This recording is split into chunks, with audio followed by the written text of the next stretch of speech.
In 1989, the United States government wrote a check for $124 billion, not to rebuild after a hurricane, not to fund a war, to clean up a crime, one that had been committed in broad daylight, with the full knowledge of Congress, and with the quiet cooperation of 5 United States senators. The people who caused it walked away. The people who paid for it never had a choice. This is the story of the savings and loan crisis, the greatest financial scandal in American history before 2008. And if you think you know how it ends, stay with me, because the final number will make you angry, and the names involved will make you understand exactly how power protects itself. To understand what went wrong, you have to understand what these banks actually were. Savings and loan institutions, S&Ls, sometimes called thrifts, were not Wall Street firms. They were neighborhood banks, quiet, conservative, built for one purpose: take deposits from working families and lend that money out as home mortgages. The system was deliberately simple. Banks paid depositors 3% interest. They charged mortgage borrowers 6%. The difference was the profit. Bankers called it the 3-6-3 rule: borrow at 3, lend at 6, be on the golf course by 3 o'clock. For 4 decades, it worked. By the 1960s, S&L banks held the mortgages on nearly half of all American homes. They were insured by the federal government through the FSLIC, the Federal Savings and Loan Insurance Corporation. Depositors had nothing to fear. The government guaranteed every dollar. Then the 1970s broke the model. Inflation surged. By 1979, Federal Reserve Chairman Paul Volcker had raised interest rates above 20% to stop it. That decision saved the American economy from runaway inflation, but it destroyed the S&L industry in the process. Here's why. S&L banks had locked in 30-year mortgages at 6 and 7%. Now they had to pay depositors 10, 12, 15% just to keep money in the building. They were losing money on every single account. By 1980, the entire S&L industry had a collective net worth approaching negative $150 billion. The system was dying, and Washington had a decision to make. Ronald Reagan entered the White House in January 1981 with a philosophy that would define his presidency. Government regulation was the enemy of growth. The free market, left alone, would solve its own problems. The S&L industry handed Washington the perfect opportunity to test that theory. Their lobbyists argued that deregulation was the only solution. Let us invest in more than just home mortgages. Let us compete for deposits at market rates. Free us from the restrictions that are killing us, and we will survive. Congress agreed.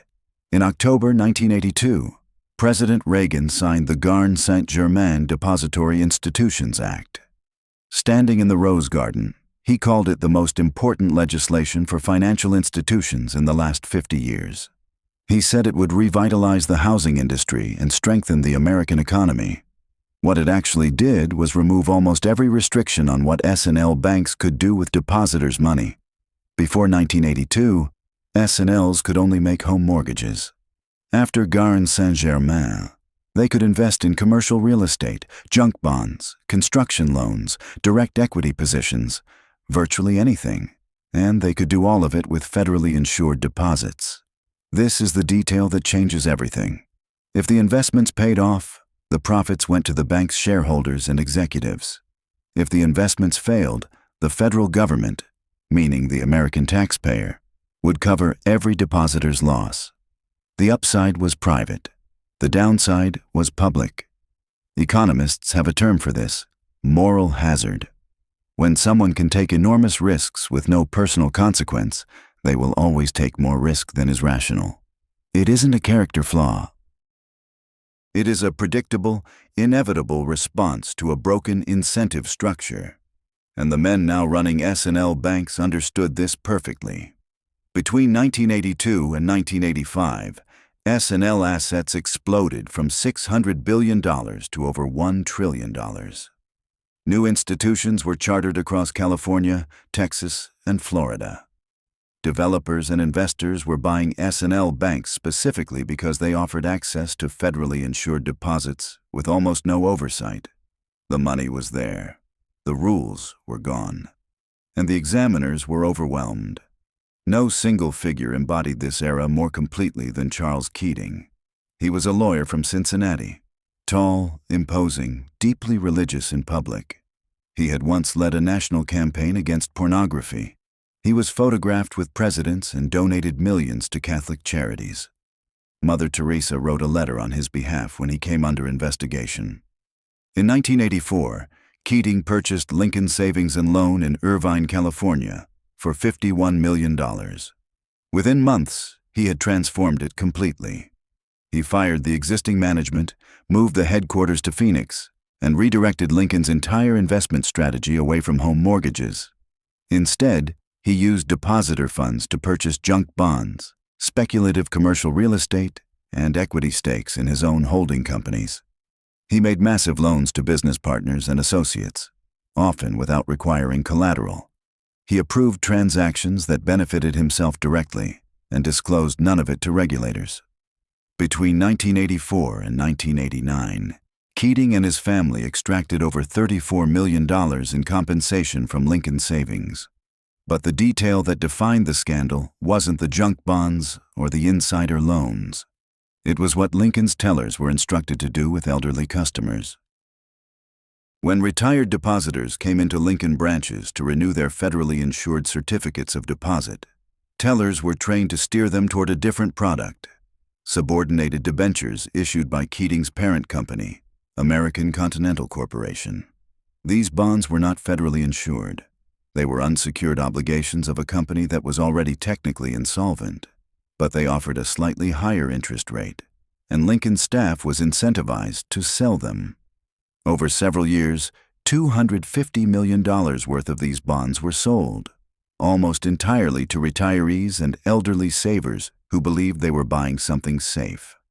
When American Continental filed for bankruptcy in April 1989, those bonds became worthless. 21,000 investors lost their savings. The average loss was $20,000. For most of them, it was money they had spent decades accumulating. It was gone in a single morning. The man who should have stopped Charles Keating years earlier was Edwin Gray. Gray was the chairman of the Federal Home Loan Bank Board, the primary federal regulator overseeing the S&L industry. He had been appointed by Reagan. He was a former public relations executive with no background in banking. Nobody expected him to become a problem, but Gray read the examination reports coming in from Texas and California. He saw the land flip schemes, the insider loans, the accounting fraud. He hired additional examiners. He pushed for tighter capital requirements. He began building formal cases. By 1986, Gray's examiners had Lincoln Savings under intensive scrutiny. The examination findings were alarming. Keating had directed billions of dollars into high-risk investments that violated federal regulations. The bank was headed toward catastrophic failure. Keating's response was not to change course, it was to apply political pressure. Between 1984 and 1989, Charles Keating made $1.3 million in contributions to political campaigns and causes. The bulk of it went to 5 senators: Alan Cranston of California, Dennis DeConcini of Arizona, John Glenn of Ohio, Ronald Reagan of Michigan, and John McCain of Arizona. On April 2, 1987, those 5 senators requested a private meeting with Edwin Gray and the San Francisco regulators examining Lincoln Savings. The message delivered in that meeting was not subtle. Lincoln Savings was being treated unfairly. The examination was excessive. Charles Keating was a legitimate businessman being persecuted by overzealous regulators. Gray refused to kill the investigation, but the political pressure had its effect. The lead examiners were transferred. The case moved slowly.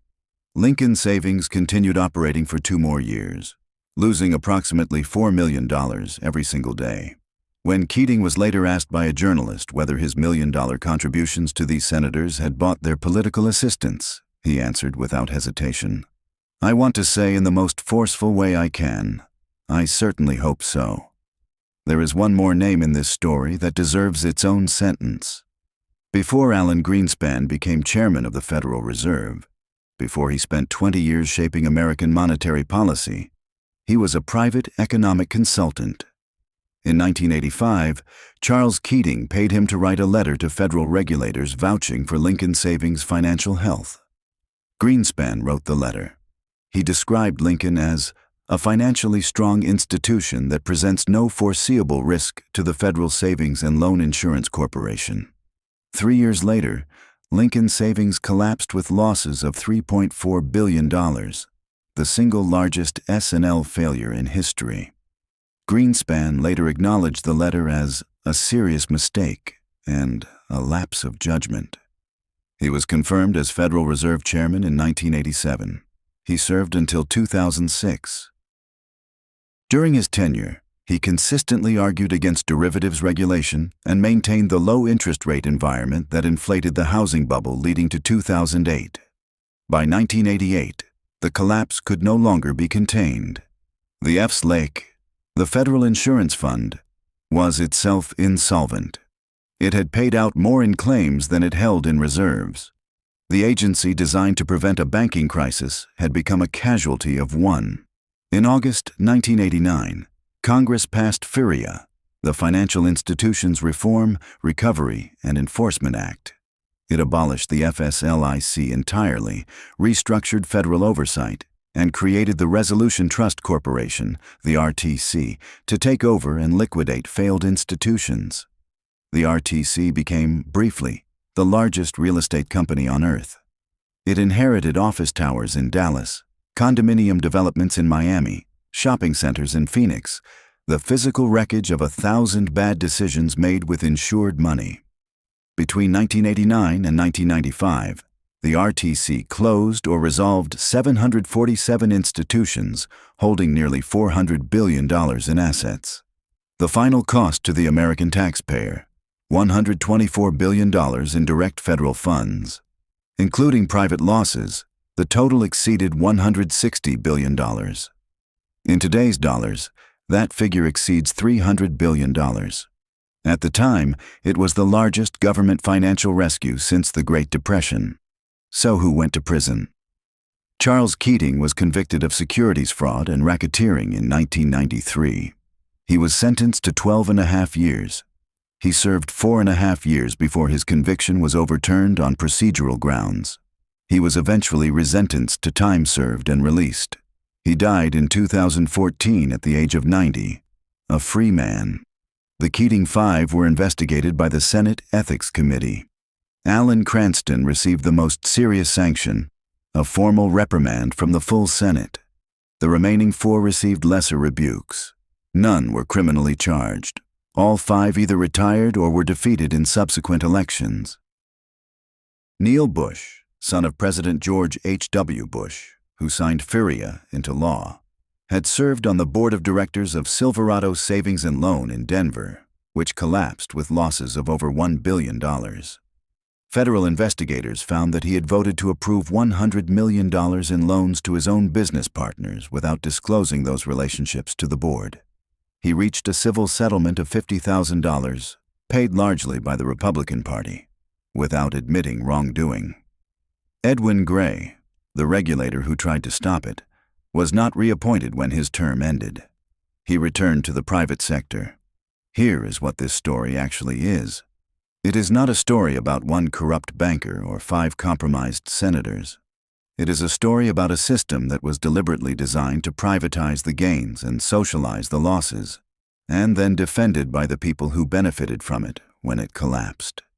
The S&L crisis established a template. Deregulate the financial industry in the name of growth. Allow banks to take enormous risks with government-insured money. When those risks fail, use public funds to cover the losses. Punish the most visible offenders minimally. Leave the underlying structure intact. 19 years later, that exact template produced the 2008 financial crisis, at 10 times the scale, with more sophisticated instruments, and with even fewer people held criminally accountable. The S&L crisis cost $124 billion, and resulted in one significant prison sentence that lasted less than 5 years. The 2008 crisis cost over $700 billion in TARP funds alone, triggered the worst global recession since the 1930s, destroyed $13 trillion in American household wealth, and produced, in terms of senior bank executives imprisoned for crisis-related conduct, essentially zero. The lesson of the savings and loan crisis was not learned, or rather, it was learned by exactly the wrong people. The bankers learned the system would rescue them. The politicians learned that donors required protection, and the machinery of deregulation continued turning, waiting for its next opportunity. $124 billion. 21,000 retirees who lost everything they had saved. 5 senators who faced no criminal charges. 1 regulator quietly removed for doing his job. And a financial system that would do it all again, at a scale no one in 1989 could have imagined. They called it deregulation. The bankers called it opportunity. The American taxpayer called it the most expensive lesson they never agreed to learn.